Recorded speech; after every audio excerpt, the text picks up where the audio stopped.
salita, baka sumalay ka. Huwag mong husgahan ang buhay ng iba na hindi ka rin naman mahusgahan nila.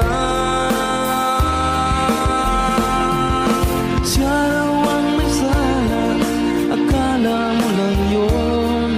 Marami siyang mali, maling-mali po yun. Hindi siya totoo, hindi yun ganon. Baka naman kasi akala mo lang yun. Akala mo lang yun, yun ang akala mo. Yung akala mo kasi